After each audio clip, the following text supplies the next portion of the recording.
Storytime. Karma didn't do its job fast enough, so I had to take matters into my own hands. So a little background information. My best friend Ellie had just passed away in a car crash. And for some reason, these two girls, Jackie and Jayla, decided that they were going to talk shit on her all the time for no reason. Like, they had some weird, unhealthy obsession with her for no reason. Like, the one time they literally put me in a group chat just so that way I could see them talking shit about her. So I told my best friends Christy and Megan about it, and we decided to come up with a plan to jump them. So in the morning and after school, Jayla and Jackie would walk by my house to get to theirs. So obviously we weren't going to do it in the morning because nobody had the energy for that. But we got baseball bats and everything else. And we did end up using them. Like, we ran up on them after school and we started to beat the shit out of them. I don't want this video to get taken down, so use your imagination because it was pretty bad. And both of them ended up in the ER. One girl was in a coma for the week and the other one had a broken collarbone. They ended up pressing charges, but my thing is, this is a girl who can't defend herself, so I would have done it. Storytime about why you should stay away from guys who just got out of a long-term relationship. So a little background information. I was 14 and I was in high school.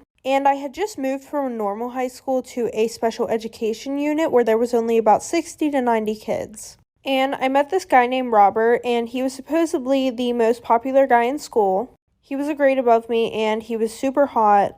He definitely had a reputation with the girls, and his body count was higher than his age. Well, I have a single stay-at-home mom, and her and I haven't had the best relationship, and she's kind of strict but also kind of not. Like, for example, sis will let me get my belly button and my tongue pierced, but will not let me hang out with boys. Does that make sense? Absolutely not, but here we are. Well, somehow Robert and I started talking, and then we started dating, and everything was going super good. I was seeing him every day, spending every single hour that I possibly could with him, until I came home one day with a hickey on my neck, like for part 2.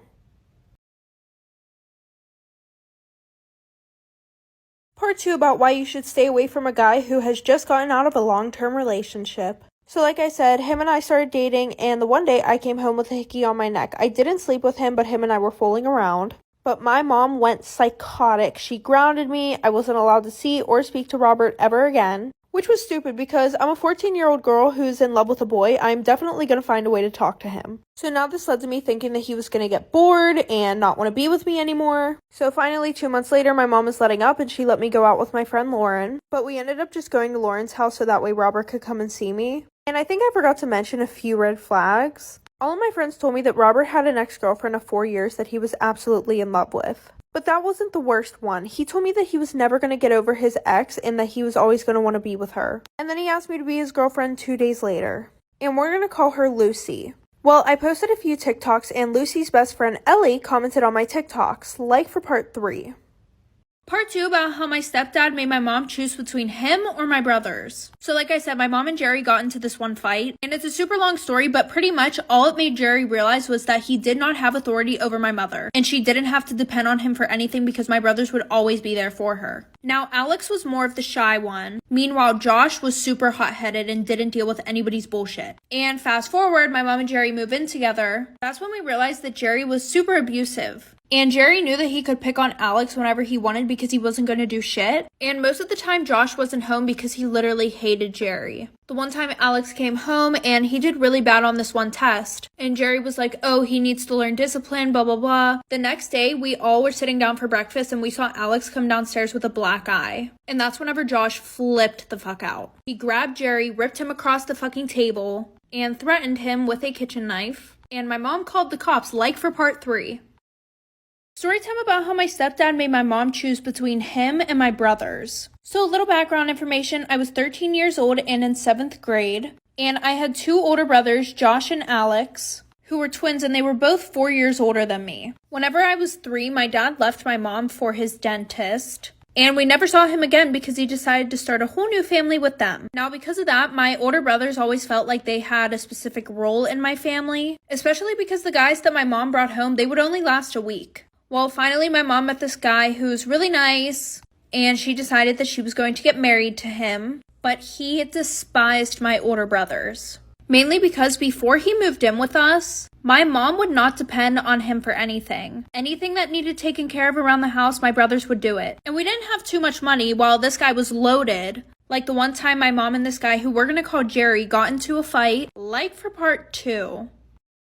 Storytime about how my best friend punched me in the face just to impress a group of boys. A little background information. My best friend did not have a lot of experience with boys. Once she did start talking to boys, this girl did a personality switch as soon as a boy walked into a room. She would usually just act a little bit more of like a pick-me, but never like make fun of me in front of the boys. Well, the one night we went to this party. Her and I liked the same guy, which is always a recipe for disaster. But to make sure that there were no issues, we both decided that whoever he liked would get him. Majority of the night, he ends up talking to me. And I didn't really think that there was a problem because she seemed like she was fine with it. Until a little bit later, I hear her screaming, "I want to fight someone." She's like, "Brad, do you know that she can't fight?" He's like, "Oh, you can't fight?" And he goes, "I think you two should fight right now." So then I'm like, "I'm not doing this." And she goes, "No, I think Brad's right. I think we should fight." So then I'm like, "Okay, well, you can have fun fighting somebody else because I'm leaving." She runs outside, grabs me by my hair, and punches me in the face. And just literally actually just beats the shit out of me. I did end up pressing charges on her, but moral of the story, don't be best friends with girls who don't know how to act around men.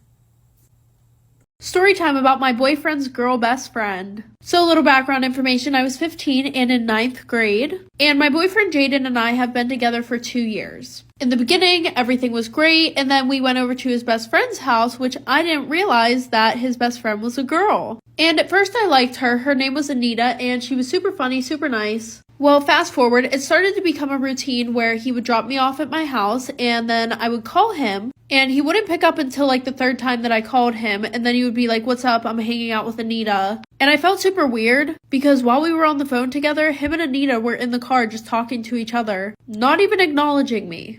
So then the one day I asked him if him and I could hang out, and he said that he wasn't going to bring Anita. Well, he pulls up, and guess who's sitting in the back seat? Anita.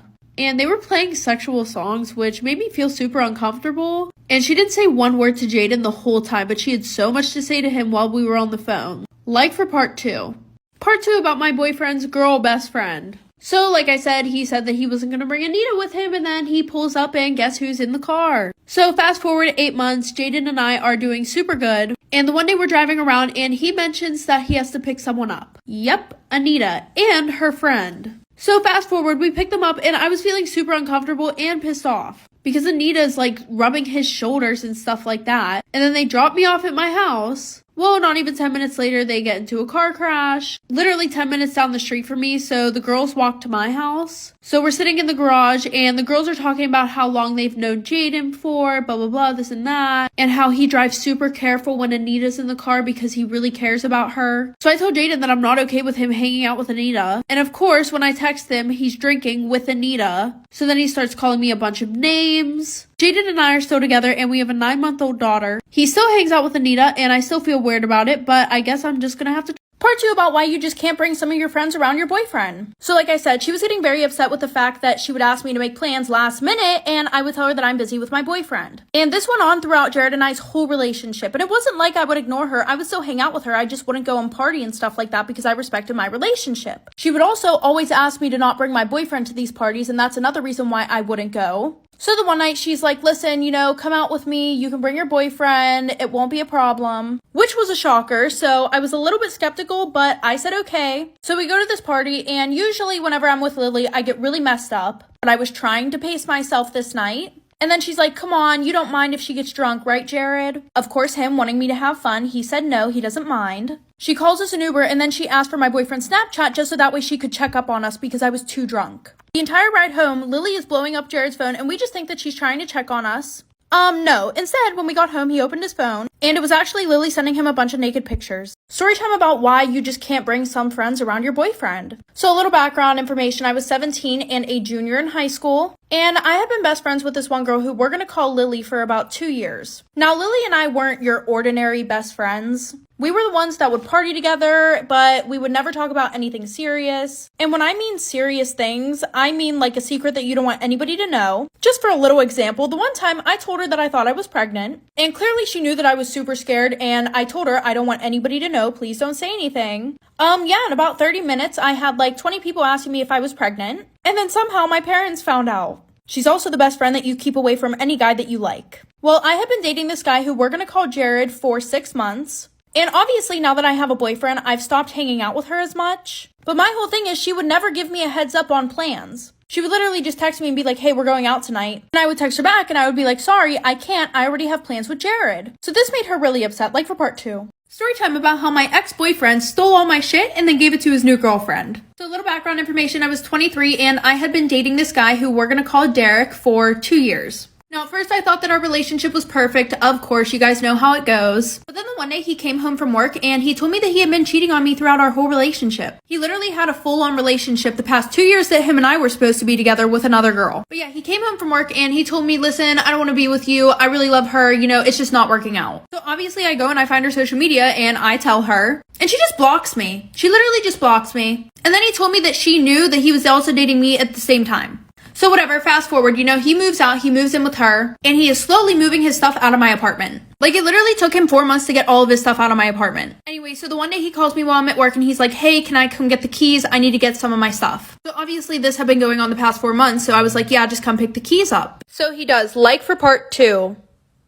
Part 2 about how my ex stole all of my stuff and gave it to his new girlfriend.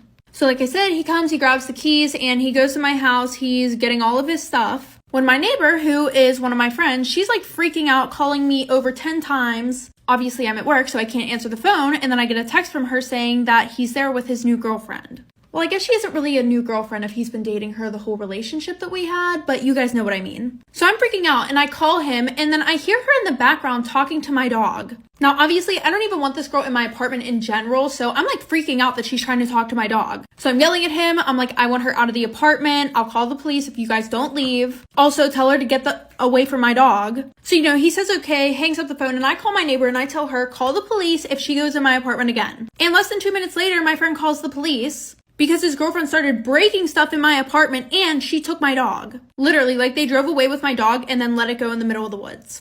But I guess it's okay because I got my dog back. Part 2 about how I almost got kidnapped at a grocery store. So like I said, I parked all the way in the back of the parking lot. I mean, okay, not all the way in the back, but I was damn near close. So I go in and I'm not too familiar with this Target. I've only been here a few times because the mini market in my hometown is usually the one that I go to. So I'm looking around and I realize that there's this little girl following me. But it seemed like she was more like keeping an eye on me. Like she would stand like 20 feet behind me, but just like stare at me, you know, peek through the aisles. And she did that for like 10 minutes. But whenever I finally went up to the checkout, she was gone. And this woman came up to me.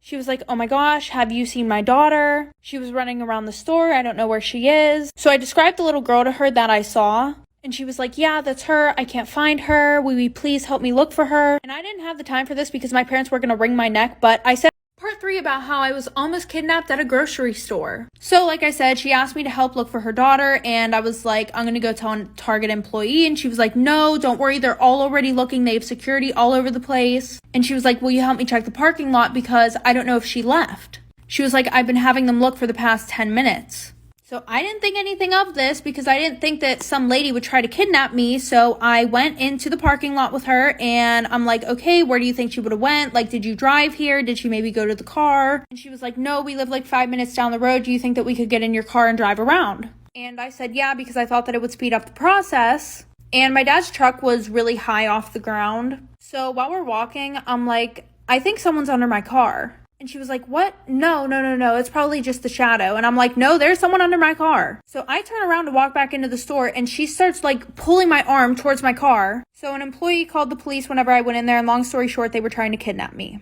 Storytime about why I will never let my sister pet sit for me ever again. So a little background information, I was 18 and it was the summer before my freshman year in college. And it was towards the end of the summer, so I decided that I wanted to take a vacation with a few of my girlfriends before we all went off to the different colleges that we were going to. And I have a lot of pets. I have 4 hamsters, 2 snakes, a tarantula, 2 birds, and 1 fish. So I asked her if she could watch all of them. She said yeah, so I wrote her out a schedule of when they need to be fed. And I wasn't even going to be gone a week, so it would be pretty easy because I already cleaned all their tanks and everything like that. And I wasn't worried at all because I trusted my sister. She had 2 dogs and a cat, so I thought she was going to be fine. I called her the first 2 days. Everything seemed to be going well. And I called her on the 4th day and she didn't answer the phone. So I called my mom, asked her if she could get a hold of her. And my mom said that she spent the 2 days at her boyfriend's house, like for part 2. Part 2 about why I will never let my sister pet sit for me ever again. So like I said, I called my mom asking if she could get a hold of her, and she said that she spent the last 2 days at her boyfriend's house. And the worst part was, my sister was the only one with a key to my apartment. So my sister calls me the next day and she's like, hey, sorry, like I was at my boyfriend's house. And I was like, who fed the animals? And she was like, well, I just put enough in their cages so that way they would be fine for like 3 days. And she was like, don't worry, I'll sleep over there tonight to make sure they're okay. So I'm like having a fucking panic attack right now. Anyways, so fast forward, I get home early in the morning and my sister's sleeping on the couch, but my sister brought over her animals too. So I wake my sister up and I'm like, hey, like, how are all the animals? She's like, oh, they're fine. And then we walk into the kitchen and the fucking bird cage is open and my birds are missing and her cats are nowhere to be found. So now I'm freaking the fuck out. So then I go to check on the rest of my animals, like for part 3. Part 3 about why I will never let my sister pet sit for me ever again. So like I said, we walk into the kitchen and the bird cage is open and my birds are nowhere to be found and neither is her cat. So at that point, I run to check on all of my other animals. Thankfully, the snakes were fine, so I go to check on my tarantula and he's missing. So now I grabbed my sister's dogs, locked them in my room, and I went to go check on my hamsters. Yeah, she forgot to feed them the whole week because one of them ate the other one. So at this point, I'm having like a mental fucking breakdown and I'm moving all the furniture in the living room and everything like that. And we lift up the couch and we see her cat bolt out from under the couch. After that, I look under the couch and my bird is literally torn into pieces under the fucking couch. A few days later, she texted me and she was like, hey, like, I feel so bad. Like, let me buy you a new bird and a new tarantula. And to this day, 2 years later, I still don't know what happened to them. Story time about how I found out that my coworker was cheating on her husband with my boyfriend. So a little background information. From 2022 to 2023, I worked as a receptionist at this hotel. And I was pretty good friends with one of my coworkers who was kind of older than me. I was 19 and at the time she was about 28 years old. And we're going to call her Jamie. Jamie seemed like a very professional woman. Like, she would hardly get into drama and everybody loved her at work. And we were all super thankful to have her because she was also a really good worker. Now, Jamie was married and she had a son who was about 3 years old. And she would always brag about how her husband treated her so well, which was weird because, girl, if he treated you well, why did you cheat on him? Be so for real. Anyway, so there was this guy who was working in the dining room area and he was extremely fine. Like, when I tell you every girl wanted to get with him, every girl wanted to get with him. But somehow him and I clicked almost instantly. Fast forward a month, him and I start talking to each other. He even introduced me to his family, like for part 2. Part 2 about how my coworker cheated on her husband with my boyfriend. Anyways, like I said, we started talking and he introduced me to his friends, his family, and we would hang out constantly. And things got pretty serious. Eventually, we only were exclusively talking to each other. Fast forward about 3 months later, the news got around about him and I vividly remember that some of the girls were annoyed that him and I were together, which is understandable because he was hot AF. But the person who was most mad was Jamie, and it was very obvious. She constantly made comments towards me about us. She would be like, oh, you two shouldn't be hanging around each other, you guys aren't gonna look professional, all the girls are gonna spread rumors. Like, girl, bye, you're 28 years old with a kid and a husband, get a fucking life. And then whenever him and I would sit together at lunch, she would look at us with these nasty looks. Well, fast forward, the one night him and I are hanging out, and then eventually she follows him on all social medias. But I didn't care though because I thought he was loyal. After my boyfriend accepts it, not even 3 seconds later, she DMs him saying, hey, with a bunch of Ys, like for part 3. Part 3 about how my coworker cheated on her husband with my boyfriend. So like I said, she DMs him not even like 2 seconds later saying, hey, with a bunch of Ys, and we all know what that means. It's flirty. But she didn't answer him, so she kept spamming him. So fast forward, after him and I were dating for 7 months, we started growing apart. Like, we would spend hours without talking to each other. We stopped going out to the point where it was causing huge fights. And then a week later, a rumor starts going around that he and my coworker Jamie slept together. I found this hard to believe because I feel like people were just trying to break us up. But unfortunately, these rumors were true because I did receive some pictures of evidence of it actually happening. So obviously this caused me to get into a fight with them because I confronted them about it. And fast forward, in the end, both of them were fired and they aren't together anymore, which isn't a surprise. And I don't know what's going on with her and her husband, but whenever he found out, he stormed into the hotel and made a huge scene, as anyone probably would. And now they're both banned from even entering the hotel. Story time about why you just can't bring some friends around your boyfriend. So a little background information, I was 17 and a junior in high school, and I had been best friends with this one girl who we're gonna call Lily for about 2 years. Now Lily and I weren't your ordinary best friends. We were the ones that would party together, but we would never talk about anything serious. And when I mean serious things, I mean like a secret that you don't want anybody to know. Just for a little example, the one time I told her that I thought I was pregnant, and clearly she knew that I was super scared, and I told her I don't want anybody to know, please don't say anything. In about 30 minutes, I had like 20 people asking me if I was pregnant, and then somehow my parents found out. She's also the best friend that you keep away from any guy that you like. Well, I have been dating this guy who we're gonna call Jared for 6 months. And obviously now that I have a boyfriend, I've stopped hanging out with her as much. But my whole thing is she would never give me a heads up on plans. She would literally just text me and be like, hey, we're going out tonight. And I would text her back and I would be like, sorry, I can't. I already have plans with Jared. So this made her really upset, like for part 2.